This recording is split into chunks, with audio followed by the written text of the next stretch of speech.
Lo más peligroso que vi en la iglesia no fue un demonio, no, fue una persona rota con poder espiritual sobre otros.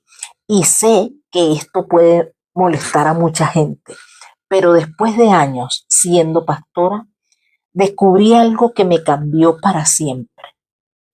Muchas veces no estábamos frente a posesiones demoníacas, estábamos frente a personas con traumas profundos, problemas emocionales, trastornos que nadie sabía reconocer y líderes que no estaban preparados para ayudar.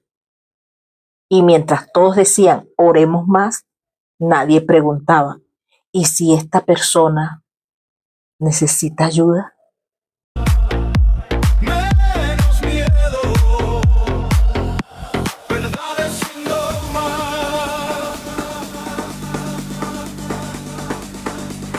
Gracias por estar aquí. Soy Dana. Esto es Detrás del Altar, secretos de una ex pastora. Hoy quiero hablarte de algo que vi con mis ojos. No te hablo desde un libro, no te hablo desde teorías, no, te hablo desde la experiencia de haber estado dentro y de haber visto cosas que ya no estaba dispuesta a seguir callando. Por eso se los cuento. A mí siempre me decían que era demasiado maliciosa, que sospechaba mucho, que veía cosas donde otros no las veían, en fin. Incluso personas muy cercanas a mí me lo decían, mi esposo también me lo decía. Dana, es que tú eres demasiado, pero demasiado, demasiado maliciosa. O sea, y yo llegué a creérmelo y eché a un lado la intuición. Eh, Decía que bueno, que quizás exageraba, pero con el tiempo entendí que muchas veces no era malicia, era intuición. Era esa vocecita interna que te dice, hay algo aquí que no me termina de cuadrar. Me gustaba leer, investigar, yo era muy curiosa. Si llegaba una situación difícil, quería entender qué estaba pasando. Pero dentro de ese mundo, sobre todo, siendo mujer, muchas veces lo mejor era quedarse calladita, no preguntar, no cuestionar, porque cuestionar era visto como falta de fe y por supuesto yo no quería que me vieran como que no tenía fe, por Dios era la líder. Y bueno, de verdad que estoy muy agradecida que estés aquí. Dale like si llegaste hasta este video, suscríbete, recuerda darle a la campanita para que cada vez que suba eh, un video te llegue a ti, te llegue la notificación de que subí un nuevo video. Y bueno, me encantaría pues que te suscribas y me acompañes y les des like. Y hoy quiero comenzar con esta historia. Recuerdo a un joven que comenzó a congregarse con nosotros, tendría unos 20 años, era muy entusiasta. Bueno, yo sentía que se sabía la Biblia de memoria. Hablaba con una pasión impresionante, de esos que llegan y todo el mundo dice, wow, qué tremendo muchacho.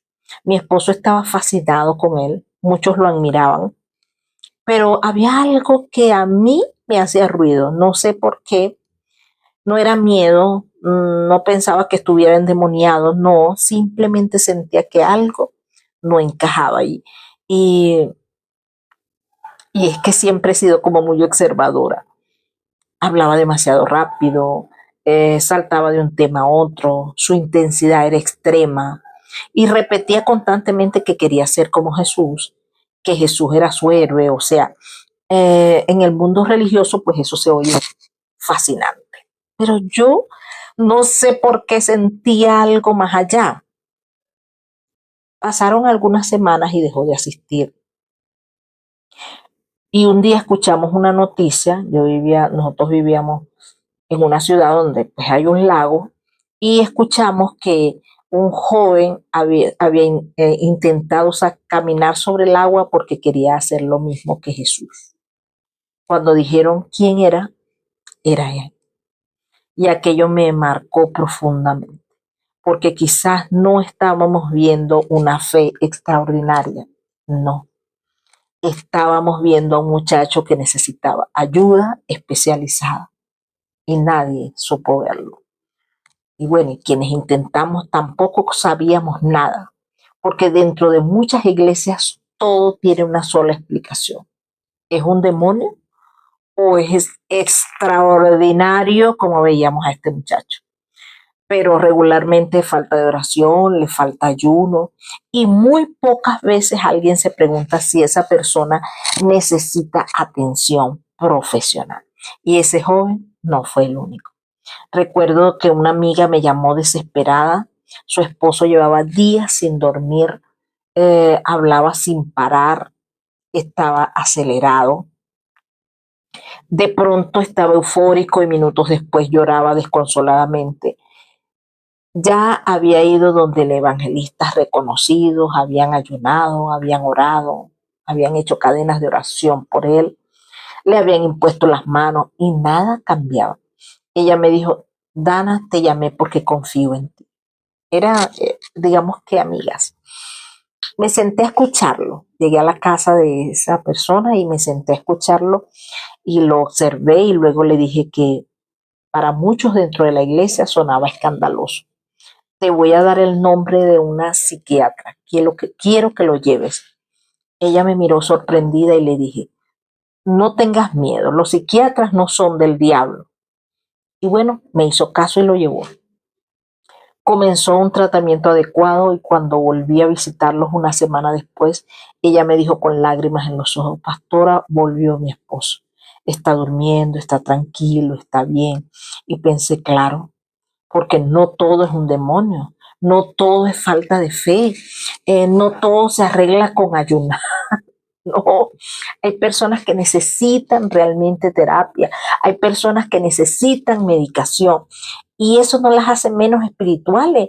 Mientras más años pasaban, más me preguntaba, ¿quién cuida a los que cuidan? Porque una cosa es llegar herido a una iglesia, todos llegamos heridos de alguna manera, pero otra muy distinta es poner a una persona con heridas profundas y sin trabajarlas a dirigir la vida de otros. Yo vi muchos casos, vi líderes violentos, vi mujeres golpeadas que seguían creyendo que debían soportarlo por todo porque eran esposas de hombres ungidos. Vi niños y jóvenes víctimas de abuso. Vi personas que sabían lo que estaba ocurriendo y preferían callar para no causar escándalo. Recuerdo una mujer que se presentaba como una pastora, convenció a mucha gente para entregar dinero por unos supuestos terrenos. Yo le decía a mi esposo, esa señora no está bien, algo no funciona en ella. Mi esposo se atrevió a denunciarlo en una reunión porque también lo vio y lo callaron, porque cuestionar a un líder a rebeldía. Tiempos después muchas personas resultaron perjudicadas por eso. También recuerdo una congregación enorme, muy conocida en la ciudad, con mucha apariencia de santidad que yo decía, uff, Dios mío, programas de radio, velos largos, ropa larga y lenguas largas, mucho rigor religioso, demasiado. Y un día se destapó un lío. El líder estaba abusando de jóvenes en la congregación y además tenía otra familia que nadie conocía. Y yo pensaba, como nadie lo vio, nadie vio nada. Pero después entendí que muchas veces sí lo ven. Lo que pasa es que el miedo pesa más. El miedo a tocar al ungido, el miedo a señalar, el miedo a ser expulsado, porque detrás de muchos púlpitos hay muchísimo ego, mucho narcisismo, muchísima necesidad de admiración y mucha idolatría hacia el líder. Y cuando una persona herida recibe poder absoluto sin supervisión, el daño puede ser devastador. Miren, esa iglesia que le estoy diciendo grande, que el señor tenía, el pastor tenía otra que había abusado, en fin, total que hicieron una reunión. ¿Y qué creen? El pastor quedó de pastor, siguió quedando de pastor. La que salió fue la esposa de él. Yo dije, oh Dios, estoy en este mundo, o sea, en ese círculo donde yo me moviera horrible. Yo comencé a ver cada cosa. Pasé muchos años así. Yo les he dicho que pasé muchos años, pero ahora es que les cuento todas las verdades detrás de ese altar. Mi esposo y yo también tuvimos que aprender esto muy de cerca. Tuvimos un familiar muy querido que comenzó a presentar señales preocupantes. Muchos dijeron, oren, porque ustedes son los pastores, ayunen, eso es espiritual. Pero nosotros ya habíamos vivido demasiada experiencia y dijimos, no, necesita ayuda médica. Buscamos apoyo profesional y gracias a eso pudo recibir el tratamiento que necesitaba. Hoy es una mujer adulta, está muy bien y estoy convencida de que parte de su estabilidad fue que su familia decidió acompañarla en lugar de condenarla. También recuerdo una amiga que llegó desesperada. Dana, ya oraron por mí, ya ayunaron, ya me hicieron liberación. Todos dicen que estoy endemoniada. ¿Qué hago? Y nosotros le dijimos, busca busca ayuda médica. Y comenzó, ella lo hizo, comenzó a recuperarse porque no menosprecio la oración, no. Creo que, bueno, que la gente tiene fe, pero también creo que Dios nos dio médicos, psiquiatras, psicólogos y profesionales preparados para ayudar cuando una situación lo requiere. Hay una amiga que me decía en estos días, oye, este, Dana, ¿te parece que, bueno, están las personas que yo atiendo, que yo trato regularmente, han salido de un sistema religioso? Y entonces me decía, Dana, podrás creer que me pusieron medicamentos, que como no puedo dormir, me pusieron medicamentos para la ansiedad, para dormir, para, ay, Dios mío, eso es muy malo, Dana. Le dije, no, no es malo. Mientras tú estás en el proceso de pasar a una cosa a otra y de sanarte, vas a necesitar eso. Eso ni es pecado, ni es malo, ni es, porque siempre pensábamos cuando nos decían de psiquiatra, de psicólogo, eso es de locos y no estoy loca. Sí, uno queda como loco, descontrolado después de salir de un sistema religioso. Créanlo que sí, porque yo pasé por ahí. Mire, no eres menos espiritual porque necesites terapia. No estás poseído porque tengas ansiedad. Y mire, quiero decirte algo desde mi corazón. Todo esto que te he contado no lo leí en un libro, lo viví. Fui testigo de la ignorancia que había a mi alrededor y también descubrí la ignorancia en la que yo misma estaba sumergida, pues si estaba ahí, yo también era ignorante, como todos. Viví rodeada de personas a quienes les enseñaron que pensar era peligroso. Imagínense todo lo que pasaba por mi cabeza, porque siendo pastora, como estudié derecho, era abogada y se puede imaginar la mentalidad de uno cambia totalmente. Yo ya era profesora, pero después fui a la universidad y me hice abogada y mi mente se volvió más aguda, más, más observadora. Porque usted sabe, uno está a veces en un lugar, en un caso, en un tribunal, y la gente dice que es inocente todo el mundo, pero tienes que tener eso que te hace clic. Y no es que uno lo puede probar porque así lo piensa, sino por supuesto con las pruebas, pero uno es más observador. Entonces, bueno, me sirvió mucho, pero vi que a mi alrededor había la gente, el pueblo cristiano como tal, no le gusta leer. Todo enlatadito, todo lo que le daban.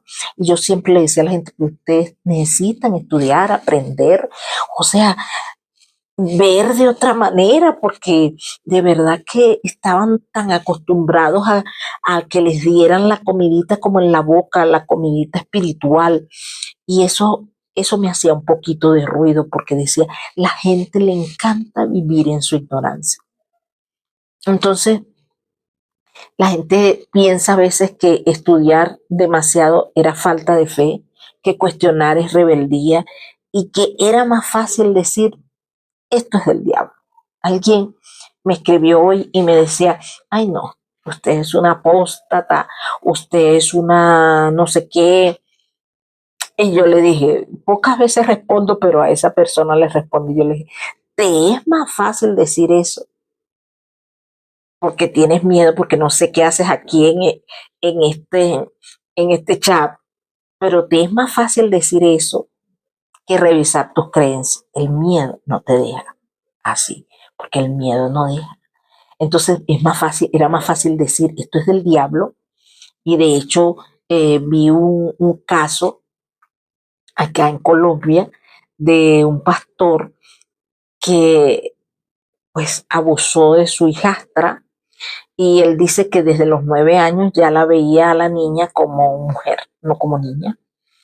Finalmente a los 13 años se la llevó a una finca, la amarró, en fin, todo eso que pasó horrible. La muchacha logró soltarse, pero ya le había hecho el daño. Y bueno, los vecinos ayudaron a la niña porque la niña como pudo se escapó porque la había amarrado, pero había dejado cerca algo. Y bueno, total, al final del cuento es que él dice en una entrevista que el diablo le tenía tiempo hablándole en la cabeza. ¿Sí me entiendes? Hasta ese grado de ignorancia y tanto que la gente lo cree que salió a la calle a protestar por su pastor. O sea, que lo liberaran. Gracias a Dios que no lo liberaron. Le dieron 43 años de cárcel merecidamente, pero son personas que están liderando una congregación y definitivamente que no sabemos quién nos lidera. O sea, no sabemos esa persona si está bien emocionalmente, si qué son esos traumas y esas cosas que tiene. Y por eso hay tanto abuso. Y le damos demasiada exaltación a esos ungidos. Entonces es más fácil decir, no, eso es del diablo. Y él le fue más fácil decir que el diablo lo atormentaba cada día con la cosa de la niña, hasta que logró hacer su cometido. Y bueno, la niña fue librada en el sentido que no la desvivieron, porque él la iba a desvivir, pero no pudo. Ella se escapó y se ve en las cámaras que la niña sale corriendo completamente sin ropa y él detrás, pero unos vecinos de una de las fincas, porque eso eran una finca, la vieron. Y bueno, pero son tristes las historias. Entonces uno dice, todo lo que vi detrás de ese altar, horrible, horrible. La gente no se atreve a hablarlo, no vaya a ser que ofenda a algún ungido. Pero si algún ungido se ofende, mire, de verdad que me importa un blero que se ofendan. Así. Pero yo dije, voy a levantar la voz, porque es tiempo de que la gente abra los ojos, mire más allá, aunque los que están adentro es casi imposible que abran los ojos, porque yo les dije en otro video que uno está fascinado, uno está enamorado como quien se enamora de un delincuente. Y la gente le dice, mira, pero no ves esto, mira que mata, mira que hace. Nada, no vemos nada, no vemos nada. Yo estuve ahí, no vemos nada. Hasta que uno se asoma un poquito más y se atreve, porque el miedo no te deja a ver, a leer, a estudiar, a investigar, a pedir ayuda a tu ser interior, que te ayude a despertar, porque el despertar es hacerse consciente. Pero detrás de muchos púlpitos hay dolor, hay traumas, hay personas profundamente heridas intentando dirigir la vida de otro mientras su propia vida se cae a pedazos. Y lo peor no es estar roto, no. Todos estamos de alguna manera, hemos pasado por muchas cosas y hemos estado rotos alguna vez, en algún aspecto. Lo peor es darle autoridad, poder y un púlpito a alguien que no reconoce sus heridas y cree que tiene todas las respuestas. Si algo deseo con este video es que te sirva, que si tú estás pasando por algo parecido y conoces a alguien que está sufriendo, recuerda esto. No todo es un demonio. No todo se resuelve orando más fuerte. Hay momentos en los que necesitamos terapia. Hay momentos en los que necesitamos un psiquiatra. Y eso no te hace menos espiritual, te hace humano. Ten cuidado con los lugares donde todo tiene una sola respuesta, donde nadie puede hacer preguntas, donde el líder nunca se equivoca, donde todo gira alrededor de una sola persona. Observa, escucha y confía en esa intuición que a veces te dice que algo no está bien. Porque si alguien no sabe gobernar su propia vida, ¿Cómo puede pretender dirigir la conciencia y la vida y las emociones de otros? Salir de esos sistemas fue una de las decisiones más difíciles de mi vida. Difícil, pero también una de las más liberadoras y la más acertada que he tomado en mi vida. Y algo de lo que casi no se habla es que quienes salimos también necesitamos sanar. Muchos salimos con culpa, con miedo, con ansiedad, con heridas profundas. A mí me pasó y no me avergüenzo, no me da pena decirlo. Han pasado más de 15 años desde que salí de esos regímenes religiosos y más de 20 años desde que fui pastora. Y recién ahora siento que puedo hablar de todo esto con paz, con, con amor, sin odio, sin resentimiento. Por eso no te hablo desde la rabia, te hablo desde la experiencia, desde, desde las lágrimas que pasé ahí, desde las preguntas que me atreví a hacer y desde la libertad que encontré cuando dejé de tenerle miedo a pensar. Porque detrás del altar vi muchas cosas, pero también descubrí algo hermoso, que sanar es posible, que cuestionar no destruye la fe y que la verdad nunca debería tenerle miedo a las preguntas. Mira, si este video resonó contigo, si puso en palabras algo que has vivido o crees que puede ayudar a alguien más, compártelo. Déjame tu comentario. Me encanta leerte y saber tu historia y saber que estás ahí, que estuviste aquí en esta conversación. Suscríbete si quieres seguir acompañándome en este camino. Y recuerda esto, no estás ni loco, ni eres un mal creyente por pedir ayuda y no tienes que apagar tu conciencia para pertenecer a ningún lugar. Te mando un abrazo lleno de luz y nos vemos en el próximo episodio de Detrás del Altar, Secretos de una ex pastora, porque todavía quedan muchas historias por contar. Recuerda suscribirte y darle like.